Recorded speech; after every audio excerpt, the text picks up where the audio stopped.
Welcome to the Keeping It Real with Dr. Lil. This is a segment that we're having, and in the Keeping It Real with Dr. Lil, which is a podcast / talk show, an innovative one to help empower you, the community, to be the best you can be in this place called life. So I had been doing a series of a legal story and our personal stories, or my story. And most of you know that by now that I wrote a book called My Story, dealing with the tragedy of my parents, how I lost my parents to a murder-suicide. Yep, it happened.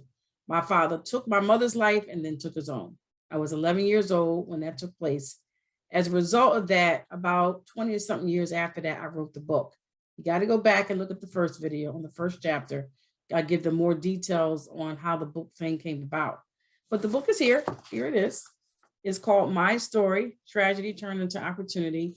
The first time I wrote it was, was out in the public, I want to say it was in 2020, because it was 20 years Christmas, this past Christmas in 2021, when the debut of the book / me being out on the talk shows was 20 years in the making.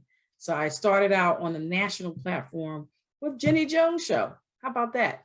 I was on the Jenny Jones Show talking to youth and young adults, which was pretty much my ministry in regard to telling them, trying to empower them that you can have fun, you can enjoy life, but you got talent, you got purpose, and you have some direction you can go.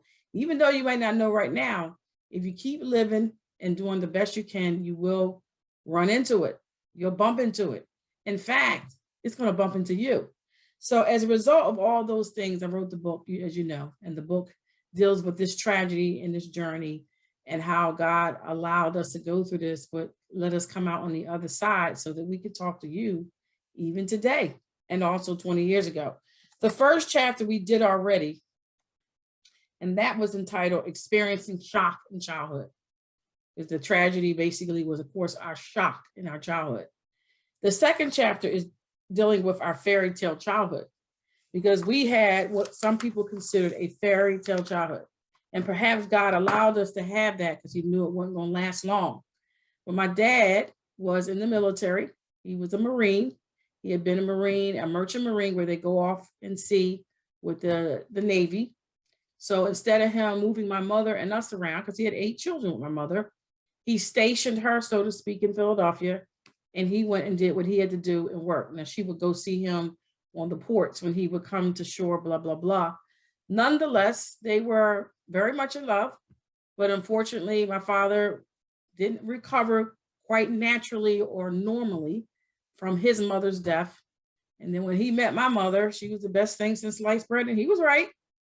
Unfortunately, he clung to her in an unhealthy way. So that's never good. And then I hate to tell everybody this, but when he did the tragedy, if he could have, he would have took all of us with him. Yeah, that's the kind of father he was. It was just too many of us. It was 8 of us in the house at the time. And typically speaking, when a tragedy like this happens, the man usually takes everybody. So he couldn't do that because it was too many of us. Nonetheless, it was God's destiny for us to still be here. And one of the chapters talks about how 2 had to die so that 8 could live. The 2 was my parents, and the 8 was us, the children. So the second chapter deals with the fairy tale childhood, how my father was able to provide for us and do good even in having 8 children. He came from a very powerful family down south. This family, the Coleys, if you look us up, you'll see us. They did a documentary on the Coleys at Duke University. Very, very powerful, strong economical family that owned plazas, that owned strips of stores, that did very well economically. Unfortunately, some of them in the family, and my father wasn't totally in this category, but he had some influence of it, was obsessed with money. Money was everything. Money, money, money. That's what some of them, that's all they talked about all day long. And they had plenty of it. But we know that money cannot rule everything. It's just a tool. And you have to see it as a tool because that's what it is. Nonetheless, this fairy tale childhood spared into my adulthood. But in the childhood, let me just quickly clarify that my father was able to provide for us. We had a beautiful home. We had a car. We went on trips. We had food. And I talk about in the fairy tale childhood, I described the house because it was a beautiful house. It's a beautiful house and the way my mother decorated it. And also how my father made our house our haven. We had swimming pool, we had pool table, we had ping pong, we had our own bathroom downstairs in our little haven. We had a girl side where we could play with our dolls. We had a good childhood. And this is why I call the chapter fairy tale childhood. And the fairy tale childhood, as we already know, ended in a tragedy. So nonetheless, we see how these types of things are nice to have, and they do help bring about memories. They do bring about understanding what things are and what things are not. But most importantly, when they're gone or if they are obtained in a way that that's all you think about and that's all you want, that's a problem. Now, I'm not saying at all that my father did that. He wanted to provide for his children because most men do. So I don't believe that he had that problem.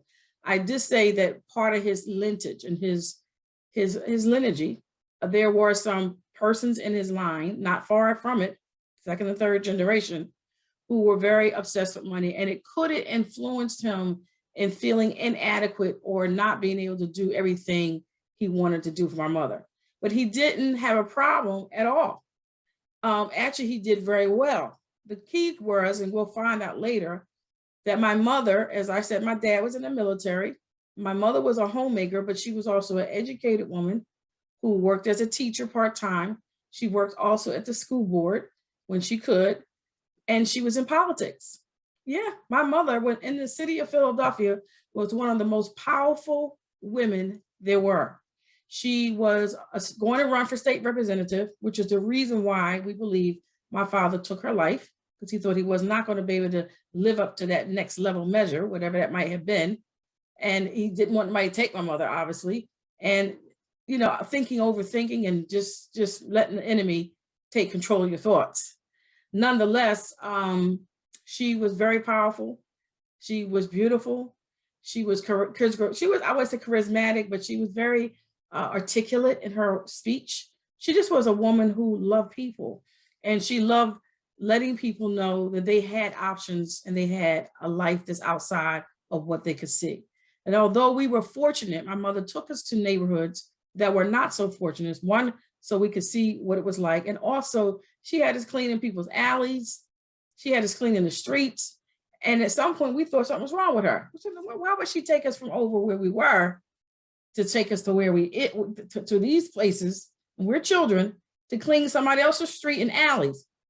Well, the reason why she's trying to show the people what it would be like to live in a clean environment. And she was also trying to show the people love, that you don't have to live like this. And we love you. We don't know you. We love you. And we're trying to help you help yourself. My mother was big on telling people how to help themselves, helping people to help themselves. She said every tub should sit on its own bottom, or every tub does sit on its own bottom. That would be you and I having our own individual tub. And her whole thing with that was you teach people how to fish so they can fish themselves. Nonetheless, not to belabor you too long, the moral to the story is I came from a good family. The moral to the story is I have nothing to be ashamed of or nothing to be upset about. Although I have been deeply hurt by the loss of both my parents, love them both immensely, I understand that sometimes things happen because that's just part of life to some degree. And then also we need to understand, we need to look at our lineage and our family and see what happened, see how we can pray and ask God to not let that happen again, to cancel out any generational things that the enemy would try to do, not just with, people always do that with health, but it's also with other aspects with money. Like I said, if there's a problem with money, there's a problem with obtaining money. When you get money, it takes over your life and it controls you, and you don't control it because it's just a commodity for you to control. Nonetheless, I wanted to come on for the second chapter to give you my input on what it was about, dealing with the fairy tale childhood that God gave us, that was a blessing. But unfortunately, my father thought he was going to lose my mom through her running for state representative. And we knew she would have won because everybody she endorsed won. She had Milton Schaap. She had John Street. She did Rizzo on his first term. She was very close to William Green. So she did a lot of great, wonderful things in the city of Philadelphia. And I was so proud of my mother. She did the march with Reverend Sullivan at the Tasty Cake. She did a lot of things to try to empower people in the community. So I just wanted to take the time out for the second chapter, just to let you see, hear, and understand that sometimes a fairy tale childhood can end in a tragedy. And God used the tragedy as an opportunity for me to share and not be in despair. Me and sharing right now, not being in despair with my head hung down. And as I live this place called life each and every day, I learn more things about myself, the community, and so forth and so on. But I learned so many things that my mother taught me that I could never get from anybody else. One of the main things she taught us, and I'm going to close with this, is about the rule of law. And she was into politics. She was a good politician, and she believed in the system. She sure did. She believed that the system worked.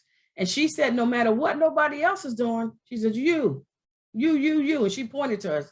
She says, you follow the law. She said, because it's designed to work. She said, you don't need to worry about what everybody else is doing. If somebody's trying to bend it, break it, whatever, you follow it because it's designed to work. And I thank God for those words because I'm using them today to help shape some things in my own personal life and I would say my corporate or community life so that we can make a better place for all of us. So I thank God for all of you. Be encouraged that whatever your journey is, you're going to get there. You can have what you say, whether it's negative or positive. I encourage you to be positive about your talk, be positive about your thinking. And if you find yourself in that situation, you're a little bit messed up, take some time out to take care of you. Get into you. And I always tell people, like I've been told, it's a full-time job minding your own business. So mind your own business in terms of what you need to do for you to make yourself a better you, so that when you present yourself to someone else, it is presentable to the best of your ability. Anybody looking for perfection, even though you can strive for it, what we're looking for you to be doing your best to get where you need to be. I want to thank God for all of you as we are moving into trying to move into the next place in this lineage called life, or this place called life. We want you to be encouraged. We want you to be empowered. We want you to take advantage of what's around you. Tune into yourself. Take time to meditate and to pray and to reminisce on how far you've come and where you are.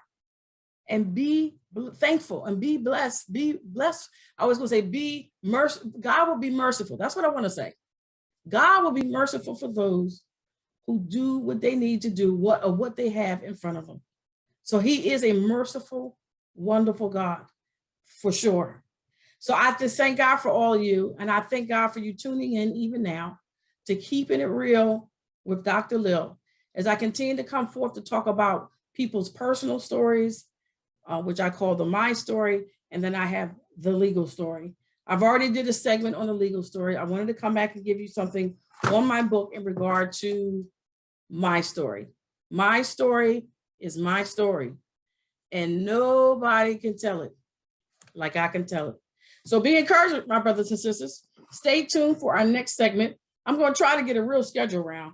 Sometimes you just start doing stuff and you just do it because it needs to be done, and then it kind of unfolds to where it's going to be.